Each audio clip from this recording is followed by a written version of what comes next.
Hello, everyone, and welcome to the Sustainable Finance Podcast. My name is Paul Ellis, and I'm your host for these programs about developments in this fast-growing industry. In a world grappling with climate change, the loss of tropical forests is a critical concern. In 2022 alone, the planet witnessed the loss of 4.1 million hectares of tropical forest, contributing significantly to global carbon emissions. Viridis Terra, in collaboration with Amazon, is addressing this urgent issue by focusing on the restoration of significantly degraded lands in the Ucayali and Loreto regions of Peru. This project was launched in January of 2024, and today's Sustainable Finance Podcast guest is Beaudion Nadeau, Viridis Terra's founder and CEO. We will learn today how Martin and his project team are establishing biodiverse forests and agroforestry systems on degraded land, integrating native tree species and crops such as cocoa and citrus based on more sustainable farm management systems. This aids in carbon sequestration and provides a sustainable source of income for local farming communities, empowering them toward long-term economic stability. Hello, Martin, and welcome to the Sustainable Finance Podcast. Thank you, Paul, for having me. It's great to be here. We're very excited that you've joined us. This is a story we've been waiting to tell with your firm, and let's get started because we have a lot to tell our followers. Let's begin by having you explain the global challenge we face with land degradation, its main causes, and the impact on our lives, the economy, and society. Excellent, Paul. Well, if you look at the challenge, is everything we build, we use, we create is made of natural resources. Our cars, phone, houses, the food that we eat, everything that we make is made of natural resources. So in the past, in the last centuries, human has been extracting all these natural resources to build what they need to be able to thrive and feed themselves, but without thinking about what happened after. So just extracting these natural resources, and this has led to the degradation over 6 billion acres around the world. So it's 2.5 times the size of U.S., where these land used to produce goods and services for our economy, but it don't do it anymore because of the way we have managed the land and we have extracted these natural resources. And all that degradation has led to a lot of impact on climate change. For example, about a quarter of all global emissions come from deforestation, land degradation, land use change. So that's huge impact on climate. But at the same time, because you lose nature, you use a natural buffer that protect us against the extreme climatic conditions. So places where there's a lot of degradation, they are even more impacted by the climate crisis. So it's huge. At the same time, we are losing right now more than 100 times faster species because we have been degraded our natural ecosystem. And many scientists say that we are losing the species faster than when the dinosaurs went extinct. So it's also a huge challenge that is coming in, probably bigger even than climate change, the biodiversity crisis, where the only reason why we can thrive as a species is because we have an ecosystem or environment that allow for us to be able to live. And because we are degrading that biodiversity, we are starting to put at risk that healthy ecosystem that we live in right now. And about 40% of the global population live in degraded landscapes. So there's huge impact on their health, but also they have also problem with water and the food shortage, other natural resource shortage. And has huge impact on their lives because they don't have an economy anymore where they can thrive well with good revenues because these land do not produce anymore these goods and services. Right now, when you look at the global landscape, experts say that we are losing about $10 trillion per year of global economic opportunities because these land don't produce these goods and services anymore. And more than half of the global GDP is at risk because of nature degradation, because a lot of sector like the forest sector, the agricultural sector, all the natural resources sector, they're all integrated into these nature and these natural resources. And because we are destroying these natural resources, we don't have access anymore to these goods and services. And it's putting at risk a lot of these different sector. A good example is for example, the cocoa sector, where has been like the price right now is 5 times bigger than it was 3 years ago. Because of that degradation, where you don't have access to as much commodity as you used to before, and it's causing a lot of problem at the global landscape. So the chocolate that we are buying for Easter right now, it's 5 times more expensive. So it has impact on people. So now, Martin, this is not very good news so far, but at the same time, we want to find out what kinds of solutions you and other people are using to address this global problem. Could you tell us what kind of solutions are out there that can be used? But for the solution start by, in the past, people were saying restoring degraded land as a cost.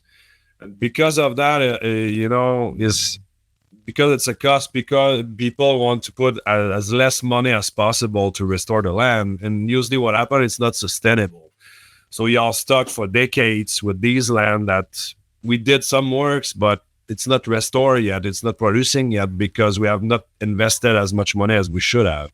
So the first point is to start seeing that not as a cost, but as an impact investment that will generate return in the future, and invest accordingly to restore that land. So you will create so much good and services that will be produced that will be very attractive for the private sector to start to invest.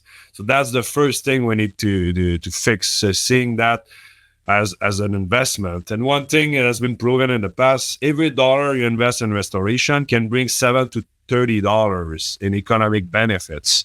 And so if it's done right, a lot of value can be created. The second thing is we need to work that all industries, all sector will become nature positive and net zero. So a big focus on transforming the supply chain to ensure we will transform it, and all the product that we get into our lives will have a positive impact on nature, not the opposite. So that's the second part that is very important. And so these are the key to start with. And then after that, we need to, like company like us, Viridis Terra, we started to develop biotechnologies, for example, that can increase up to 2 to 3 times the productivity of the land. So if you increase the productivity of the land more quickly, you can create value more quickly. So it can be more attractive for the private sector. And we can be more sustainable, more effective over the long term. So that's some of the things that are very important. It's also important to remember that the problem is not an environmental problem. It's more a socio-economic problem. It's because usually when you look at the cause, degradation happens because we harvest timber to build our houses, or we need commodities like to produce our food or anything. A lot of people are deforesting and degrading the land for subsistence agriculture.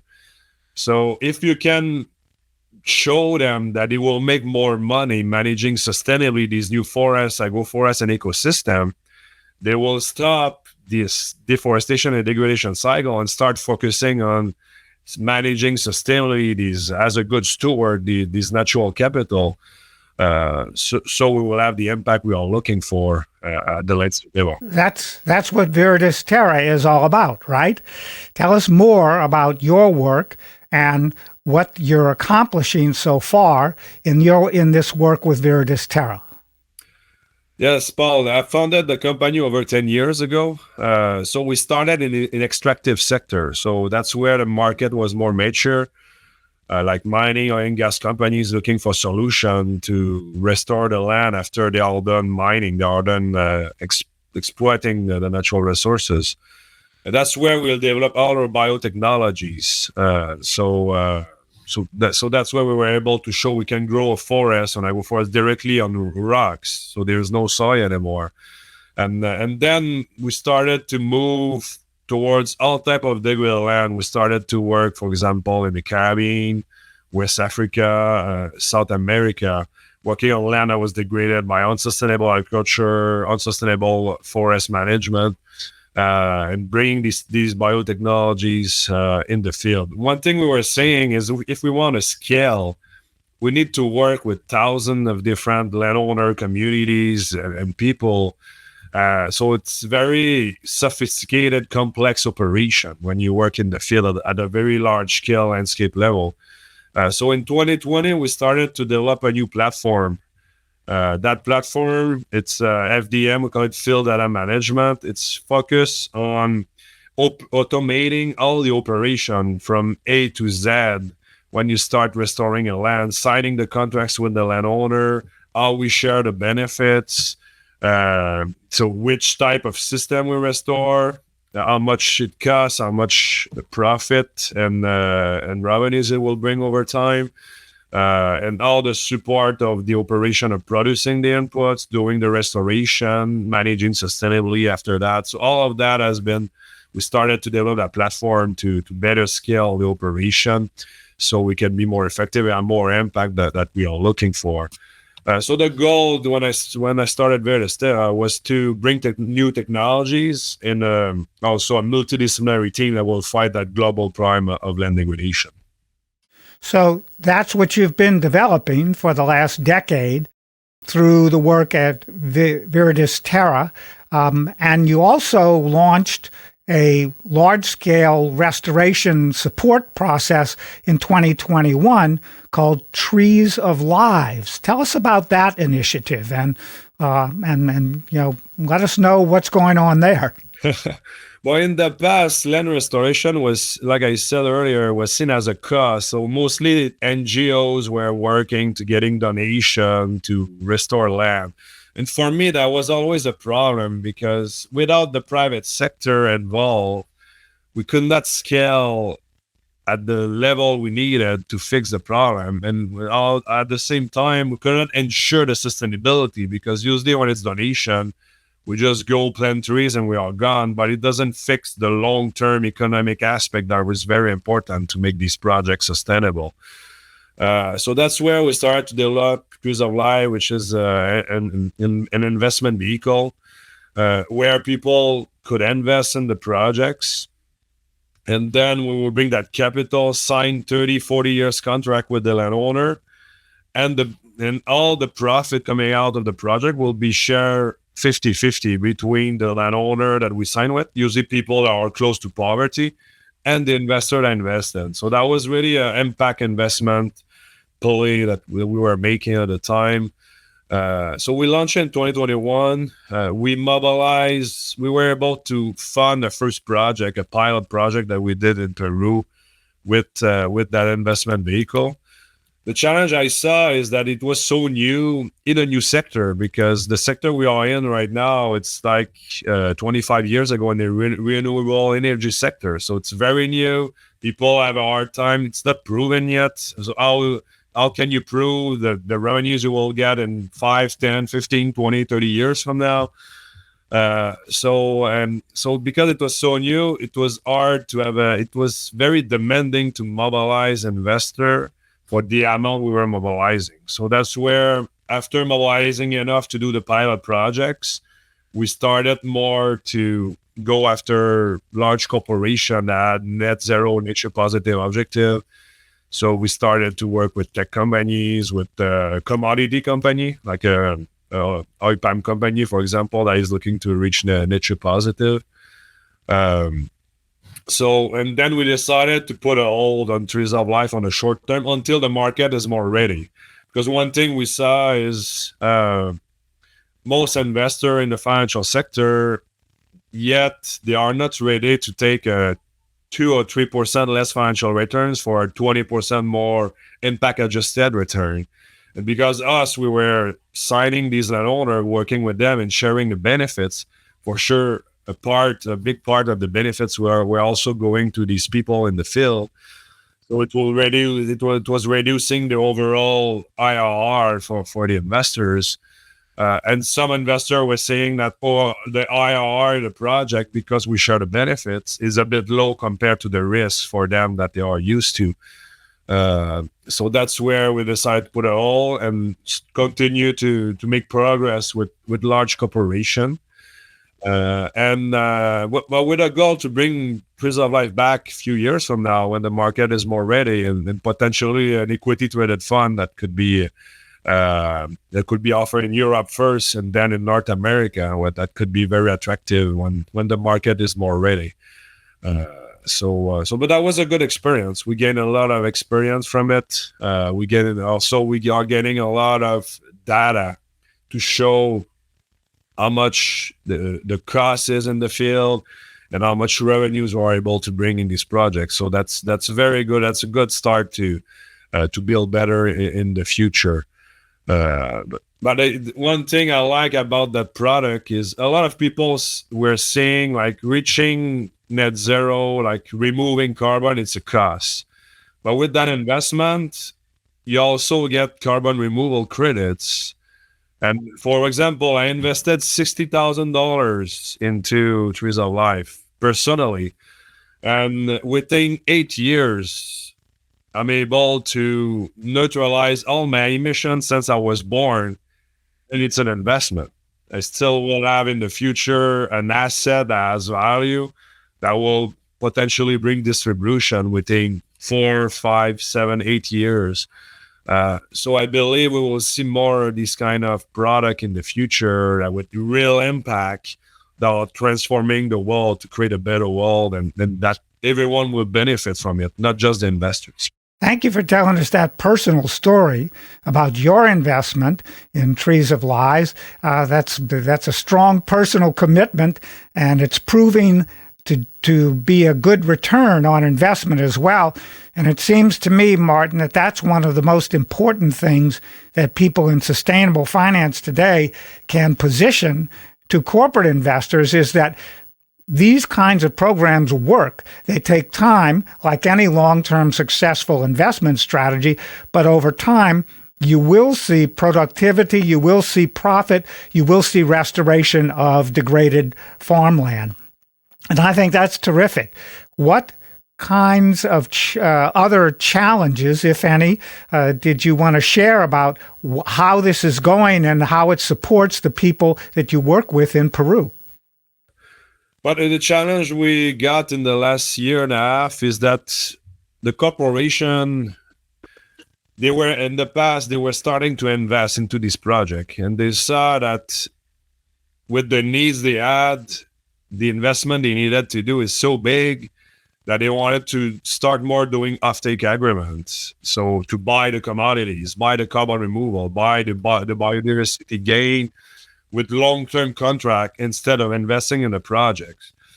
That the advantage we had with these corporations is they were not looking really at the risk-return profile, but more on the impact they were bringing on the table and the end product they were receiving. So for us, that was good because we don't buy the land, we work with the communities, so the risk are a little bit higher. But for them, because the impact was there, they were very attracted to that. But now, because they are moving more towards offtake agreement, we have no choice to mobilize the financial sector.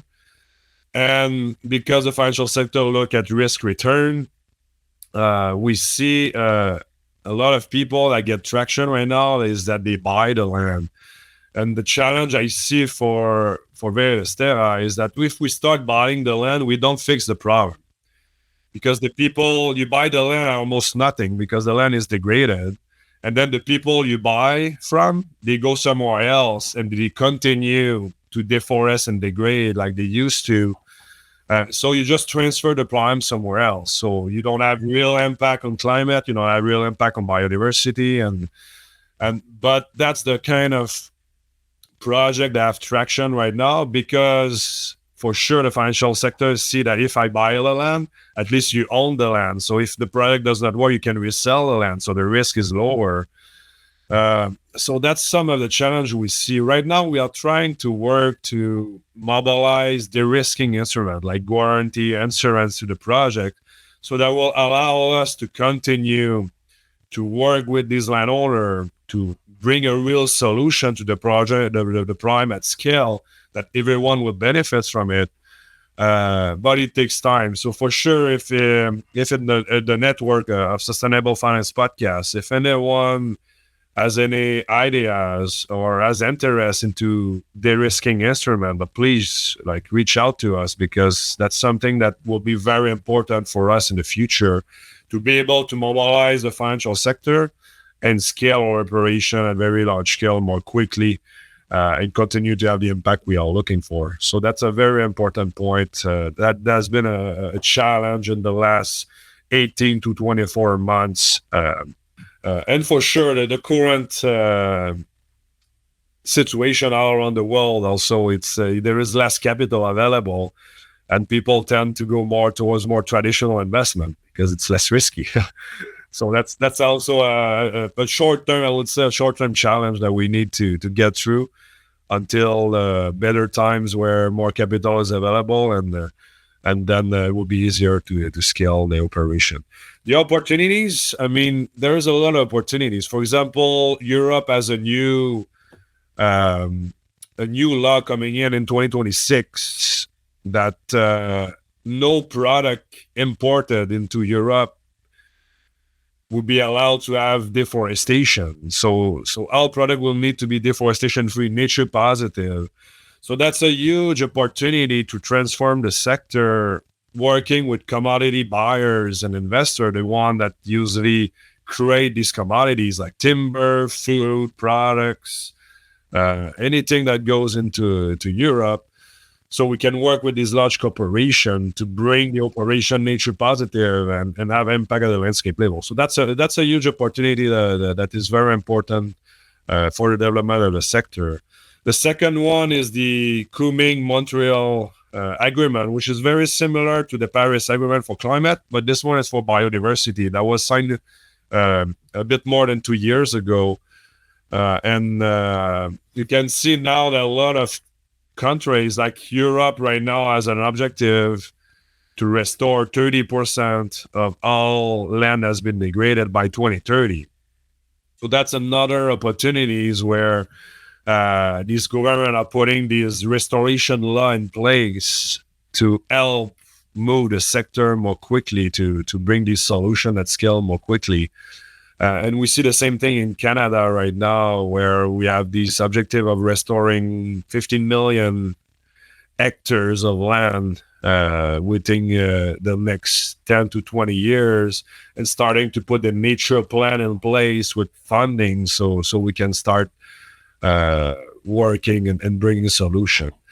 But the key in all of this is we need to have a price, and I would say a price that is stable on ecological services like carbon, biodiversity. If we start putting a price on this, on the long term, it's easier for a company like us to do these investment, to bring investor and do this investment for 30, 40 years. Like, for example, Canada had his carbon tarification in place in the last 3 years. And the pricing was starting to be attractive to do restoration project with farmers in Canada, to go from traditional agriculture to regenerative agroforestry. But because we don't know what's going to happen when the government change, we cannot start making this investment, because if 3 to 5 years from now, that carbon tarification is abandoned, but you lose all the money that was invested because you don't have a client anymore that will buy the product at the end. So these are also very important parts that when ensuring that you have a good carbon pricing and biodiversity pricing in place, you can help develop the sector more quickly with more stability, which is very important. Good. So what you're saying is that depending on the regulatory environment where you are doing projects, the value of that stability that the regulation brings to the long-term project development is so important to the funding that you get with large companies, because they're looking out 5, 10, 20 years in terms of what kind of return they're going to get on investment. I think that's one of the key issues that a lot of people do not understand about these large-scale projects in sustainable finance and ecosystem restoration. But you've articulated a lot of good details today, Martin, about this. And so let's find out where online our followers can go to find out more about Viridis Terra and how they can get in touch with you to answer questions that they have about the topics that we've discussed in today's episode. Thank you, Paul. Thank you very much for this. And looking forward to hear from any of your audience, for sure. We are looking for allies. There is a lot of opportunities and challenge to get through in this sector, and more people that join the mission, more we have better chance to succeed and change the world for the better. But you can reach out to LinkedIn directly, like send me a message on LinkedIn, Martin Beaudion Nadeau. That would be great. Or they can send also email to info@viridis.com. So our team will definitely answer any question and reach out so we can have a meeting and discuss further. So they'll be very happy to hear from anyone. Okay, and they can also get information about projects you've already completed or projects that are in process right now at those same email addresses. Is that correct? Yeah, that's correct. Right now we have project in Canada, West Africa, the Caribbean, South America. Our biggest operation still in Peru. Okay. So we are working on multiple larger scale expansion project right now. So looking for new partners also to support these new projects. So very looking forward to get this project started. Great. Well, thank you very much for your time today, Martin. We look forward to finding out down the road how some of these projects are going. Thanks, Martin, for joining us in this episode of the Sustainable Finance Podcast, and our followers can join us again next week for the next episode. My name is Paul Ellis, and this is the Sustainable Finance Podcast.